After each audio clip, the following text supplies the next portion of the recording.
c'est que chez nous, il n'y a pas de mythe des origines. Et ça, c'est très compliqué quand tu es pour faire peuple.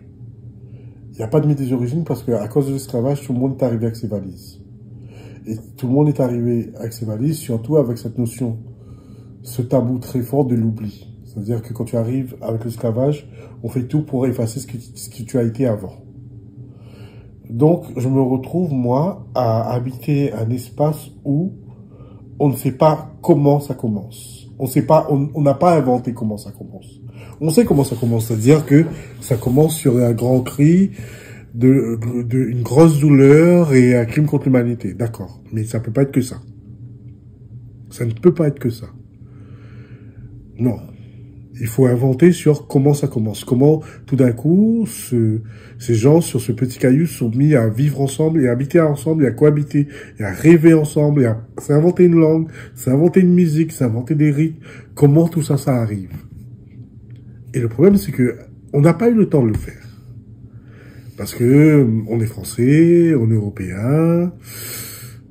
Oui, mais ouais, mais j'habite à 9000 km, moi. Donc, à un moment, je me suis dit, bah, peut-être que ce travail-là, ceux d'avant nous, ils avaient déjà trop à faire pour pouvoir y penser, pour pouvoir y rêver.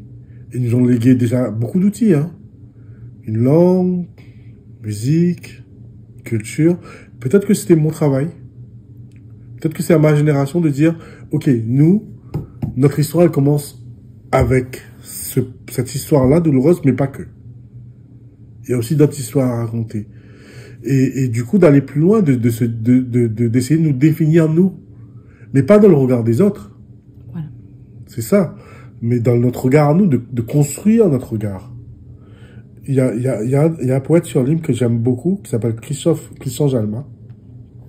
Il dit, dans un de ses textes, il dit, il faut que les Réunionnais arrêtent de vivre dans les rêves des autres. Parce qu'on verra des hommes vivre à côté de leur corps. Ça, oui, j'en ai croisé. Mais on ne trouvera jamais un homme vivre sans rêve. Et ça me parle. Et c'est un peu comme ça où je me suis dit, écoute, il y a peut-être un travail à faire là. Est-ce que ma génération va totalement s'en emparer? Je sais pas. Mais en tout cas, moi, j'essaye. Est-ce que je vais y arriver? Je ne sais pas. Je tente.